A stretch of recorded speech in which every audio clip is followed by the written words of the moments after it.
Depuis juin 2024, l'Allemagne a officiellement lancé une nouvelle catégorie de visa, le visa carte d'opportunité, qui vise les personnes, les professionnels, du moins les personnes qualifiées. Et parmi les personnes qualifiées, on entend par là toutes les personnes qui ont soit un diplôme de qualificatif, donc un diplôme professionnel, soit un diplôme universitaire, soit une formation professionnelle post-baccalauréat. Et parmi ces personnes-là, il y a justement pas mal de catégories. Et il y en a des ingénieurs, ceux qui ont des licences, des BTS et autres. Aujourd'hui, on va beaucoup plus se concentrer sur les médecins parce qu'on a pas mal de médecins qui nous ont déjà contactés. Et il y a des questions récurrentes qui reviennent au niveau de comment est-ce que moi qui suis médecin, comment est-ce que je peux faire pour bénéficier de la procédure pour avoir le visa carte d'opportunité Allemagne, etc., etc. Donc, dans cette vidéo, on va essayer du mieux que possible de vous expliquer toute la procédure pour obtenir un visa carte d'opportunité et surtout ce qui se passe une fois que vous êtes déjà en Allemagne. Donc, cette vidéo, elle va beaucoup plus, du moins c'est vrai, on va parler des visas carte d'opportunité, mais on va essayer du mieux que possible d'adapter le contenu pour ce qu'il puisse passer avec les médecins. Si tu es médecin et que tu es au Cameroun, et que tu as besoin d'accompagnement dans le cadre de ta procédure de visa carte d'opportunité, n'hésite surtout pas de nous contacter. Nous serons ravis de t'apporter notre expertise et notre savoir-faire. Nos numéros sont dans la description de la vidéo. N'hésite surtout pas de nous contacter. Si tu es à Yaoundé ou à Douala, tu peux passer dans nos différents bureaux de lundi à vendredi, tous les jours ouvrables, de 8h à 16h30. Nous sommes là pour toi. Nous allons t'apporter du mieux que possible le maximum d'informations et nous espérons t'accompagner jusqu'à ce que tu arrives en Allemagne en 2025, jusqu'à ce que tu puisses t'intégrer en Allemagne et que tu puisses véritablement exercer en Allemagne dans le métier que tu auras choisi, dans le métier qui t'aura pris 7 ans de ta vie pour avoir un diplôme. Installe-toi et si tu n'es pas encore abonné, n'hésite pas de t'abonner car au cours des 10 prochaines minutes environ, je m'en vais te dire tout ce que tu dois savoir si tu es médecin et que tu veux obtenir un visa carte d'opportunité en Allemagne en 2025.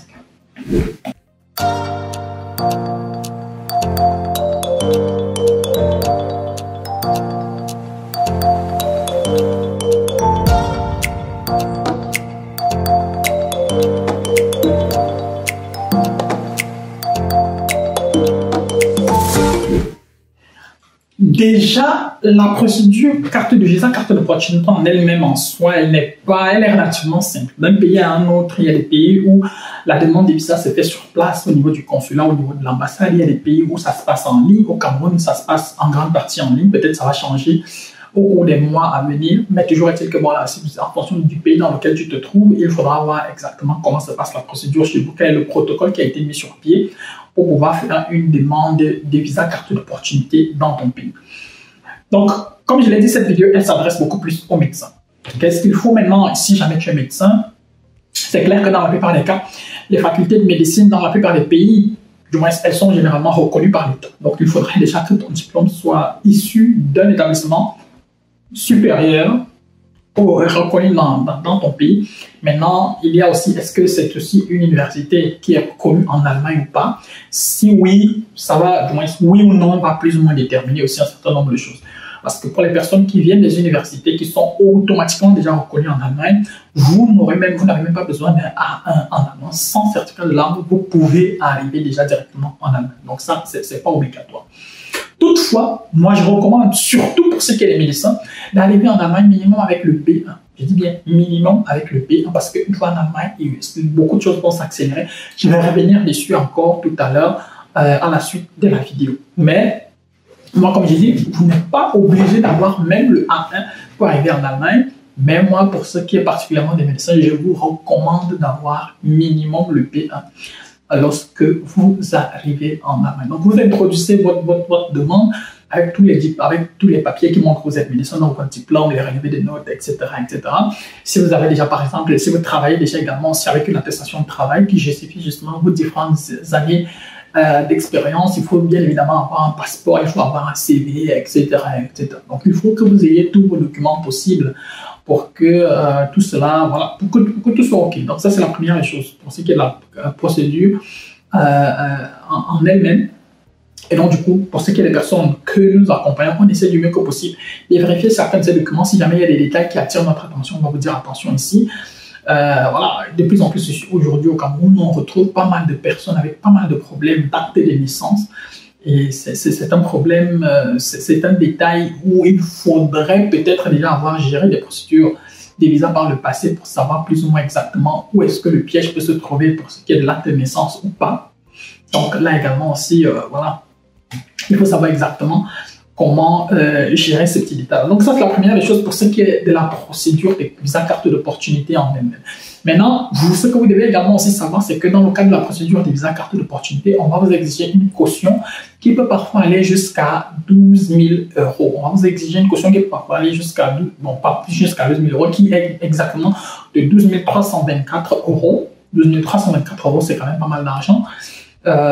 Sinon, si vous n'avez pas ces 12 324 euros, vous pouvez avoir un garant, donc ici une prise en charge, ou alors vous pouvez également aussi avoir un contrat de travail. Un contrat de travail avec minimum, du moins, il faudrait, pour être dans le bon côté, il faudrait quand même avoir minimum 1100 euros à l'intérieur, du moins 1100 euros de salaire par mois pour pouvoir couvrir vos revenus pour que, voilà, être certain qu'au niveau de l'ambassade, ça ne va certainement pas poser problème. Qu'est-ce que nous recommandons? Nous recommandons, si vous avez les 12 324 euros, tant mieux. Alors, vous les mettez tout simplement dans un compte bloqué. Pour ce qui est de la prise en charge, ça dépend vraiment de l'ambassade. Il y a des pays où c'est bien vu, il y a des pays où ce n'est pas bien vu. Au Cameroun, par exemple, ce n'est pas toujours vu d'un bon œil de débarquer avec une prise en charge signée par quelqu'un avec qui vous n'avez aucune parenté. Donc, quelqu'un qui n'est pas de votre famille, direct ou indirect, par alliance, ou je ne sais pas trop. C'est pas toujours vu d'un bon œil du côté de l'ambassade d'Allemagne. Donc, si jamais tu es du Cameroun, ou bien si jamais tu vas demander ton visa au Cameroun, bon, tu peux le faire, ça peut passer, quelqu'un d'autre peut le faire, ça ne passe pas. Donc, voilà, là, vraiment, ça. Je ne dis pas qu'il faut le faire ou qu'il ne faut pas le faire, je dis, j'attire juste l'attention. Mais l'autre option, comme je le disais, c'est également sur le contrat de travail. Nous, de notre côté, on ne prend les dossiers dans lesquels on va chercher un contrat de travail que pour les personnes qui ont au minimum le B1. Donc, comme je le disais aussi en entame de la vidéo, pour ce qui est des médecins, on recommande d'avoir minimum le B1.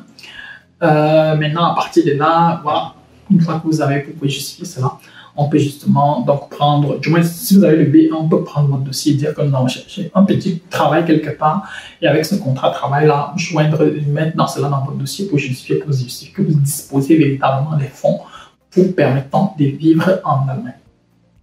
Donc ça, c'est pour ce qui est des étapes, pour ce qui est de la présentation de la procédure en elle-même. Deuxième élément, les étapes de la procédure. La procédure, elle se déroule en deux niveaux. Moi, je dirais, ouais, en deux niveaux.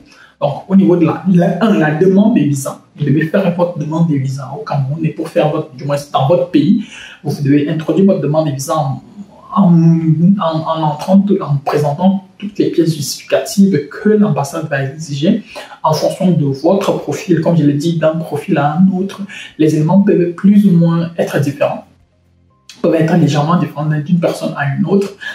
Maintenant, à côté de cela, c'est-à-dire la première étape de la procédure est d'obtenir le visa. Peut-être même c'est le plus important pour la plupart des personnes d'obtenir d'abord un visa. Une fois que vous êtes en Allemagne, vous allez entrer maintenant dans la deuxième étape de la procédure, qui est celle de pouvoir trouver du travail en Allemagne et changer votre titre de séjour. Cette partie-là, elle n'est pas forcément la plus simple parce que c'est une partie qui demande une certaine connaissance et maîtrise du système. Vous devez comprendre comment fonctionne l'Allemagne, comment fonctionne l'administration en Allemagne, comment fonctionne comment fonctionne tel ou tel autre élément, parce qu'à partir de tous ces éléments-là, vous pouvez plus ou moins savoir exactement ce que vous devez faire, comment le faire, quand est-ce que vous devez le faire. Pour ce qui est particulièrement des médecins, une fois que vous arrivez en Allemagne, vous devez obtenir minimum le B2, si ce n'est le C1 médical, pour pouvoir maintenant prétendre lancer votre procédure d'équivalence. Alors, au cas de votre procédure d'équivalence, il vous faudra un hôpital qui serait plus ou moins intéressé par votre procédure. Donc là également, si on peut vous accompagner dans ce sens-là, si besoin, donc dans les recherches, nous pouvons vous accompagner. À côté de ça, il vous faut aussi dans la plupart des cas, en Allemagne, dans la plupart des pays européens, vous devez passer un examen qui va plus ou moins vérifier vos connaissances. À côté de ça, il peut arriver par exemple que le bureau d'équivalence décide par exemple que vous complétiez votre formation avec ci ou avec tel ou tel autre élément, ou peut-être en passant peut-être un semestre de plus dans une université, ou en passant plus de pratique, ou du moins plus de temps à l'hôpital, peut-être, je ne sais pas, pendant peut-être 6 mois. Bref, en fonction de la décision qui sera prise, on vous dira exactement ce qu'il faut faire et comment le faire. Ça c'est quand même ce qui est clair. Mais comme je dis, dans la plupart des cas, vous allez très probablement passer un examen sur place en Allemagne. Et pour passer cet examen-là, il faut également aussi avoir les connaissances linguistiques nécessaires. Et dans la plupart des cas, il vous faut avoir un C1 médical si ce n'est un C2. Donc, vous savez pourquoi moi j'ai dit, vous devez quand même, moi je vous recommande d'arriver en Allemagne minimum avec le B1, si c'est possible même le B2, hein, parce que quand vous arrivez en Allemagne avec le B1, ça veut dire que sur place, vous allez continuer directement avec le B2. Si vous continuez avec le B2, vous allez, si vous prenez par exemple des cours accélérés en 2 mois ou en 3 mois, vous aurez fini avec le C1 et donc peut-être même le C1 médical. Et à partir de là, vous pouvez donc composer. Composer veut dire également si vous pouvez déjà lancer aussi avec votre procédure d'équivalence. Parce que rappelez-vous que le visa carte d'opportunité vous donne 1 mois, donc pas 1 mois, 1 an, donc vous donne 12 mois, et vous avez 12 mois pour, une fois en Allemagne, passer du visa à un titre de séjour national. Et pour justement passer à un titre de séjour national en tant que médecin, vous devez effectivement déjà avoir passé toutes les étapes concernant votre titre, la reconnaissance de votre diplôme, etc., etc. Et donc, si vous arrivez en Allemagne avec 0 connaissance en allemand, ça peut être extrêmement compliqué pour vous de quitter du A1 au C1 en 1 an, de lancer la procédure d'équivalence, de passer l'examen et d'obtenir l'équivalence. En 1 an, ce sera compliqué. C'est vrai que même pour les personnes qui vont déjà arriver même avec le B1 en Allemagne, même en 1 an, les 1 an semblent quand même petits, mais au moins, les gens du bureau de l'immigration ne sont pas non plus des robots. C'est-à-dire, lorsque vous allez quand même arriver là-bas et que vous allez leur dire, monsieur, madame, je suis arrivé il y a cela 1 an, j'ai terminé avec mes cours d'allemand, j'ai réussi le C1 aujourd'hui, j'ai introduit ma demande d'équivalence, elle est à tel niveau, et il y a tel hôpital qui serait intéressé par mon profil, qui voudrait bien me recruter, peut-être tel jour, mon examen d'aptitude, il est prévu, ou bien d'habilitation, il est prévu pour tel mois, pour tel jour. Parallèlement, j'ai fait peut-être tel job, voici mes revenus, voici. Sur la base de ces éléments-là, on peut décider de vous donner une sorte de récipient, c'est ce qu'on appelle Fiktionsbescheinigung, qui va vous permettre d'aller au moins jusqu'à l'examen, d'attendre les résultats de l'examen. Et donc, du coup, à partir de là, justement, on peut vous prolonger provisoirement le titre de séjour et vous autoriser à rester en Allemagne en attendant que vous puissiez faire ce que vous avez à faire. Et donc, c'est pour ça que j'ai dit qu'il faut quand même que vous soyez déjà quand même vous-même relativement avancé dans votre procédure, sinon ça ne va pas marcher. Et donc, vous voyez avec moi que c'est énormément de facteurs que vous devez prendre en considération, c'est énormément d'éléments que vous devez garder en vue. Et c'est bien dit comme ça là, dans une vidéo, c'est facile à comprendre, mais une fois que vous êtes sur le terrain en Allemagne, il y aura toujours des situations ponctuelles qui peuvent être légèrement différentes par rapport d'une personne à une autre, etc., etc. Et ça demande généralement toujours d'avoir des conseils de quelqu'un d'un peu plus avisé qui pourra plus ou moins mieux vous dire exactement ce qu'il faut faire, comment le faire, quand le faire, où le faire, etc., etc. Donc, en gros, voilà plus ou moins ce qui vous attend en Allemagne pour bénéficier du visa carte d'opportunité et une fois que vous êtes en Allemagne, pour pouvoir exercer en tant que médecin. Maintenant, en tant qu'exercer en tant que médecin, vous dites, voilà, il y a pas mal de perspectives. Hein. Il y a pas mal de perspectives. Maintenant, vous qui arrivez en Allemagne aujourd'hui pour venir travailler en tant que médecin, vous pouvez décider, si par exemple vous n'êtes que généraliste, vous pouvez travailler comme généraliste, mais je crois que beaucoup de personnes, bon, ceux qui sont peut-être encore un peu plus jeunes, ou même ceux qui sont âgés, bon, chacun a ses objectifs. Si vous voulez faire une spécialisation par la suite, la voie sera toujours ouverte une fois que vous avez obtenu un titre de séjour national, donc un titre de séjour beaucoup plus long, peut-être 3, 4, 5 ans. Une fois qu'on vous aura prolongé votre titre de séjour, vous pouvez décider de faire la spécialisation, peut-être dans l'hôpital où vous vous trouvez, si jamais c'est un hôpital universitaire. C'est toujours un gros avantage, donc c'est aussi à vous de choisir exactement où vous voulez faire votre formation, du moins où vous voulez travailler pour voir comment ça peut passer avec l'université ou bien l'hôpital dans laquelle vous vous trouvez ou bien vous trouverez. Donc ça, ce sont des décisions à prendre une fois sur place en Allemagne.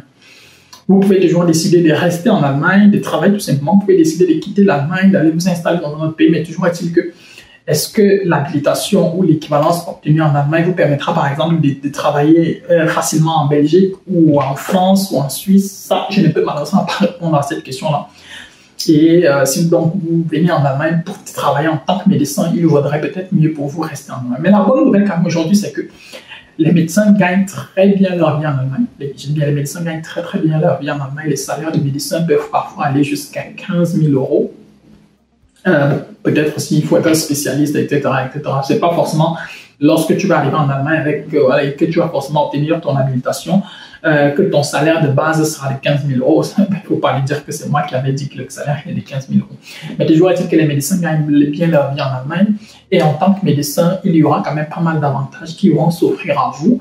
Et parmi ces avantages, là, vous avez la possibilité plus tard de demander un crédit bancaire et de vous mettre à votre propre compte, d'ouvrir votre propre cabinet, de travailler à vos en fonction de vos propres horaires et donc du coup de faire ce que vous aimez faire avec un emploi de temps beaucoup plus flexible, avec une charge de travail beaucoup moins stressante que lorsque vous travaillez par exemple dans un hôpital. Mais toujours est-il qu'il est important quand même en tant que médecin, bon, je ne vous apprends rien de travailler dans un hôpital, de gagner en expérience, de voir un certain nombre de choses pour que vous-même vous puissiez aussi rester à jour et que vous ne vous contentiez pas juste de faire des petits trucs ça et là. Mais bon, chacun gère sa vie, chacun sait plus ou moins ce qu'il veut. Et puis, travailler en tant que médecin, avoir son petit cabinet dans un petit village ou dans une petite ville ou bien dans une grande ville en Allemagne, ça nourrit très bien son nom. Il y aura toujours de la demande. La population allemande, elle est à 40%. C'est-à-dire, elle est à plus de 60% vieillissante. Et donc, du coup, les gens tombent de plus en plus malades et donc on a besoin de plus en plus de médecins qui pourront plus ou moins soigner. Donc, si vous pouvez venir en Allemagne pour gratter votre part du gâteau, vous êtes la bienvenue. Donc, voilà plus ou moins pour vous qui êtes médecin aujourd'hui en Afrique, au Cameroun, au Sénégal, au Congo, ou au Rwanda, ou je ne sais trop où. Si vous voulez arriver en Allemagne, vous êtes la bienvenue. Et si vous avez besoin d'accompagnement, n'hésitez surtout pas de nous contacter. Nous serons ravis de vous apporter notre expertise, notre savoir-faire. Nos numéros sont dans la description de la vidéo. Nos adresses également sont dans la description de la vidéo. Vous pouvez nous contacter. Nous sommes là pour vous. Ouvert à Yaoundé et Douala de lundi à vendredi de 8h à 16h30 tous les jours ouvrables. Si vous avez d'autres questions, vous pouvez les laisser en commentaire. Vous pouvez nous écrire. Nous allons essayer d'y répondre du mieux que possible. D'ici à notre prochaine vidéo, porte-toi bien. Plein de choses à toi. Ciao, ciao.